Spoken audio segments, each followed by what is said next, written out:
নবনীরদনিন্দিত কান্তিধারম রসসাগর নাগর भूपवरं। हरे कृष्णा, सभी को सादर प्रणाम।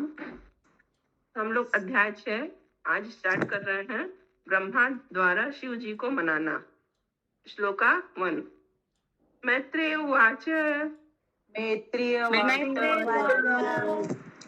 अथ देवगणा सर्वे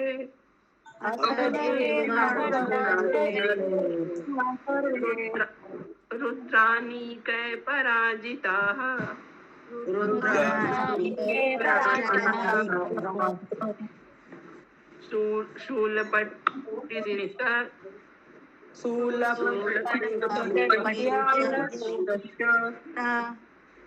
गदा परिमुद्गर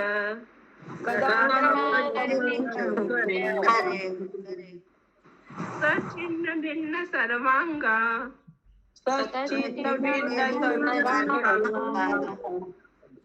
सत्विक्षभ्याभयाकुलाः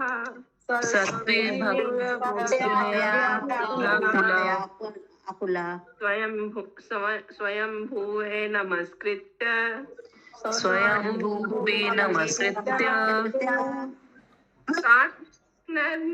स्नन् एतद् वेदयन्।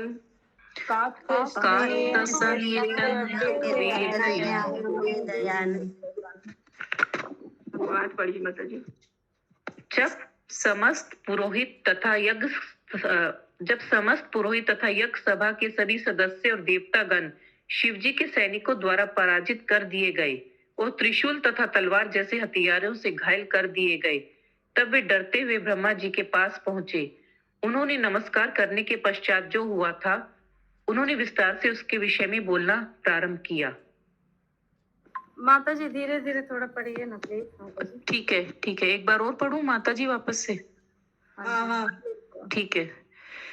जब समस्त पुरोहित तथा यज्ञ सभा के सभी सदस्य और देवतागण शिवजी के सैनिकों द्वारा पराजित कर दिए गए और त्रिशूल तथा तलवार जैसे हथियारों से घायल कर दिए गए, तब वे डरते हुए ब्रह्मा जी के पास पहुंचे।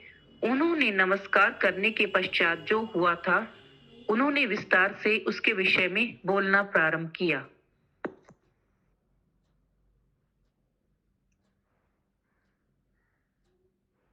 माता जी अनम्यूट करिए। ब्रह्मा के पास गए और उनको विस्तार से बोल रहे हैं सभी लोग, जो लोग घायल हो गए थे। श्लोक संख्या 3। उपलब्ध पुरैवैतत्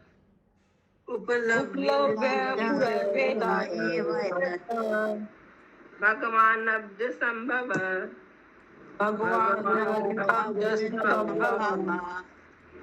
नारायणस्य विश्वात्मा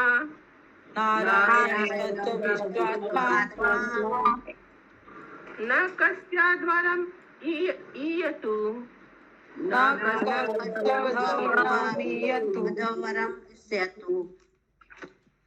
ब्रह्मा तथा विष्णु दोनों ही पहले से जान गए थे कि दक्ष के यज्ञ स्थल में ऐसी घटनाएं होंगी, अतः पहले से पूर्वानुमान हो जाने से वे उस यज्ञ में नहीं गए।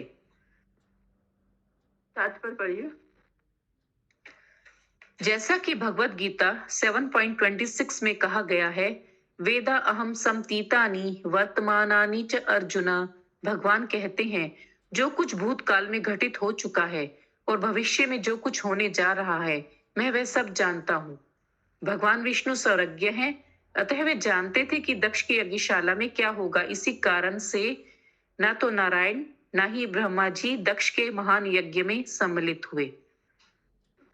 तो वहां पे शिव जी को नहीं बुलाया गया था और वहां पे ऐसा होने लगा था। भगवान विष्णु जानते थे, इसलिए वो लोग दोनों लोग उपस्थित ही नहीं थे। श्लोका 4। तद आकर्ण विभूप्राय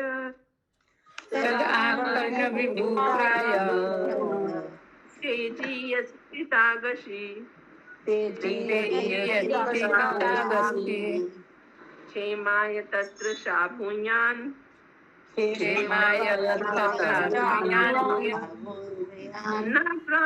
न प्रायेण बुभूषताम्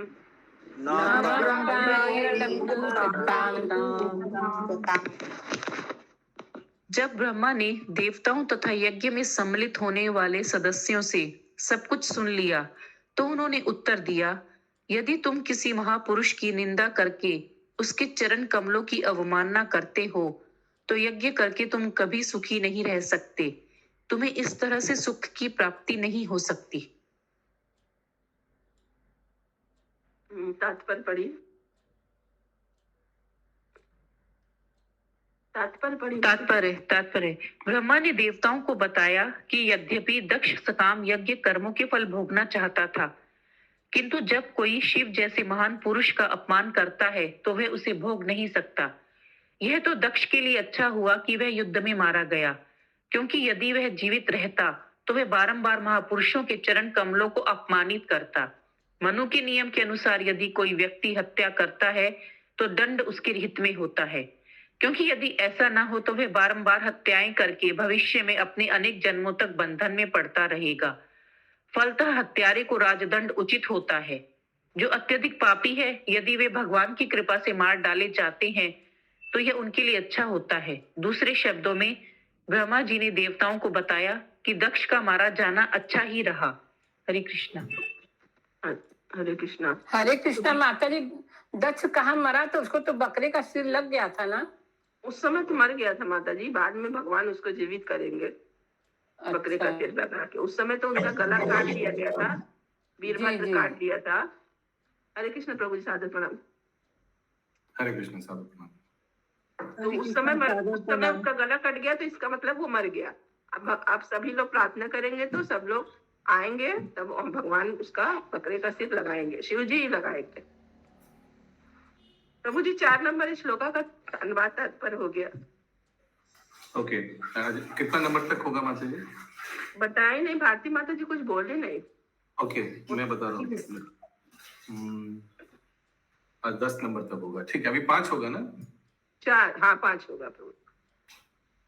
ओके, 4 का अनुवाद फिर से एक बार पढ़ दीजिए कृपया। जब ब्रह्मा ने देवताओं तथा यज्ञ में सम्मिलित होने वाले सदस्यों से सब कुछ सुन लिया तो उन्होंने उत्तर दिया, यदि तुम किसी महापुरुष की निंदा करके उसके चरण कमलों की अवमानना करते हो तो यज्ञ करके तुम कभी सुखी नहीं रह सकते। तुम्हें इस तरह से सुख की प्राप्ति नहीं हो सकती। 5 नंबर श्लोक। अथापि यूयं कृतकिल्बिषा भवाम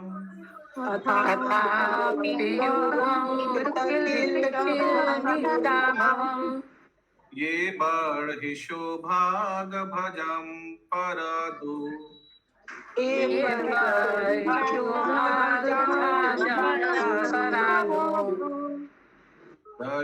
दशादयाध्वं परिशुद्ध चेतसा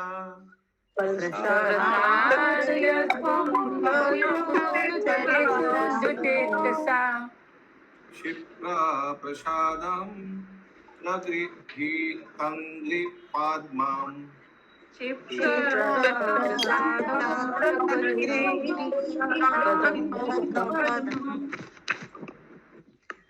तुम लोगों ने शिव को प्राप्य यज्ञ भाग ग्रहण करने से वंचित किया है, अतः तुम सभी उनके चरण कमलों के प्रति अपराधी हो। फिर भी यदि तुम बिना किसी हिचक के उनके पास जाओ और उनको आत्मसमर्पण करके उनके चरण कमलों में गिरो तो वे अत्यंत प्रसन्न होंगे। शिव को आशुतोष भी कहा जाता है। आशु का अर्थ है बड़ी जल्दी तथा तोष का अर्थ है प्रसन्न होना। देवताओं को सलाह दी गई कि वे शिव के पास जाकर क्षमा मांगे, और चूंकि शिव शीघ्र ही प्रसन्न हो जाने वाले हैं अतः उनका काम अवश्य बन जाएगा। ब्रह्मा जी शिव के मन की बात अच्छी तरह जानते थे और उन्हें विश्वास था कि उनके चरण कमलों के अपराधी देवता वहां जाकर बिना हिचक के आत्मसमर्पण करने पर अपने पापों से मुक्त हो सकेंगे।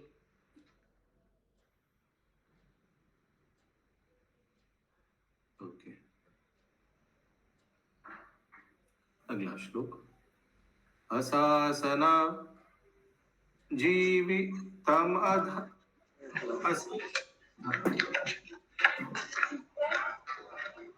अशासना नहीं अशासना जीवितम अध्वस्य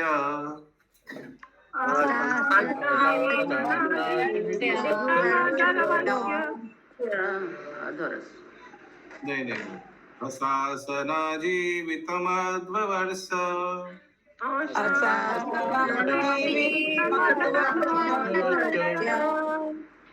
लोका सपाला कुपितेन यस्मिन्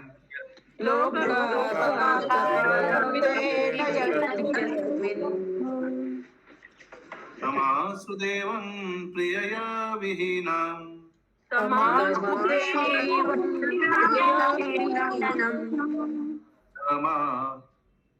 पयाध्वं हृदि विद्धं दुरुक्ते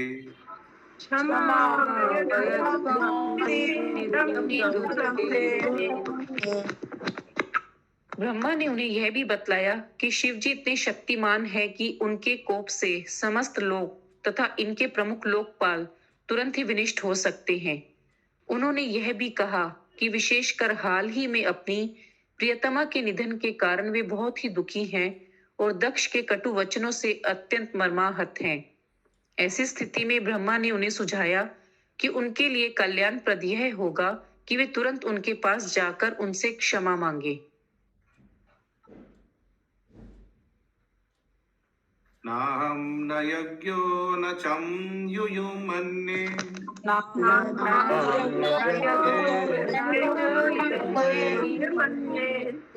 ये देहभाजो मुनयश्च तत्त्वम्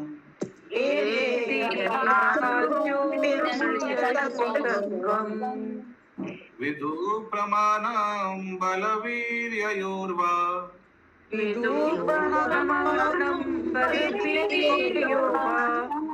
यस्यात्मतन्त्रस्य का उपयं विधिसेत्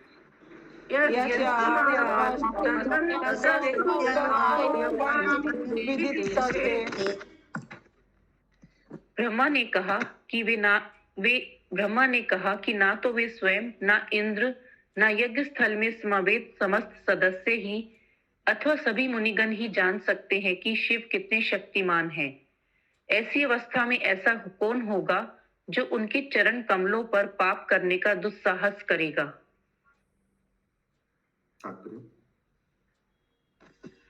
जब ब्रह्मा ने देवताओं को शिव के पास जाकर क्षमा मांगने की सलाह दे दी तो यह सुझाव दिया गया कि आखिर उनके सामने कैसे यह मामला रखा जाए और कैसे उन्हें प्रसन्न किया जाए।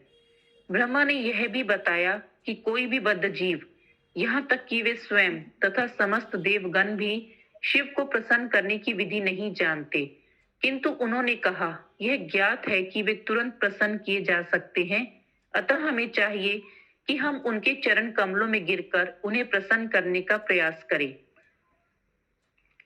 वास्तव में अधीनस्थ को सदैव परमेश्वर की शरण में जाना चाहिए। यही भगवत गीता की शिक्षा है। भगवान प्रत्येक व्यक्ति को सभी प्रकार के आडंबर युक्त पदों को त्यागने और उनकी शरण में आने के लिए कहते हैं। इससे बद्ध जीव समस्त पाप बंधनों से बच जाते हैं। इसी सर्वधर्मान परित्यज्य। इसी प्रकार यहाँ पर ब्रह्मा ने सुझाव दिया कि वे शिवजी के पास जाकर उनके चरण कमलों की शरण ग्रहण करें, क्योंकि उनके अत्यंत दयालु होने तथा सरलता से प्रसन्न होने के कारण काम बन जाएगा। स इत्थमादिस्य सुरान् अजस्तुते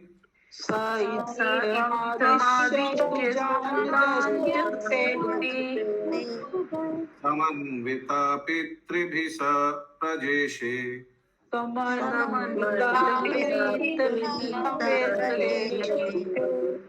ययौ स्वधिष्णान् निलयं पुराद्विष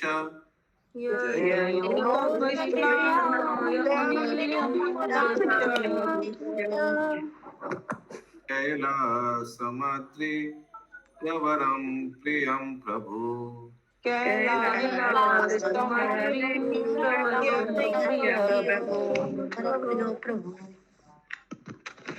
इस प्रकार समस्त देवताओं पितरों तथा जीवात्माओं के अधिपतियों को उपदेश देकर ब्रह्मा ने उन सबों को अपने साथ ले लिया और शिव के धाम पर्वतों में श्रेष्ठ कैलाश पर्वत के लिए प्रस्थान किया।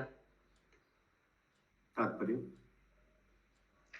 यहाँ से आगे के 14 श्लोकों में शिव के धाम कैलाश का वर्णन किया गया है। जन्मौषधि तपो मंत्र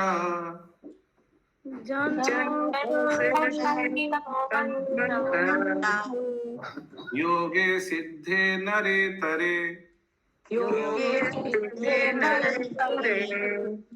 जुष्टं किन्नर गंधर्वे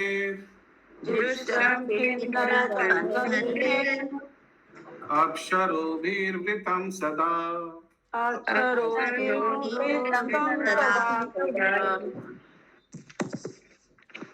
कैलाश नामक धाम विभिन्न जड़ी बूटियों तथा वनस्पतियों से भरा हुआ है और वैदिक मंत्रों तथा योग अभ्यास द्वारा पवित्र हो गया है।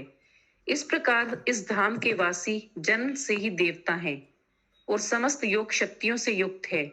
इनके अतिरिक्त यहाँ पर अन्य मनुष्य हैं जो किन्नर तथा गंधर्व कहलाते हैं और वे अपनी अपनी सुंदर स्त्रियों के संग रहते हैं जो अप्सराएं कहलाती हैं। नानामणिमये श्रृंगे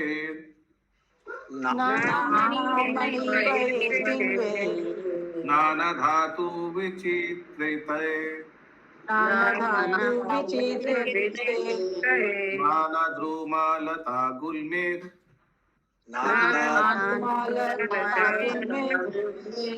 नाना मृग गणावृते।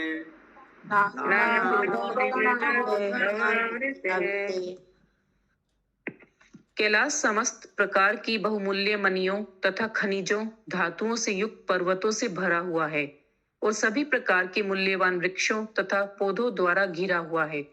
पर्वतों की चोटियां तरह तरह के हिरणों से शोभायमान हैं। हरे कृष्ण। रुद्राज श्रीमद् भागवतम की जय जय।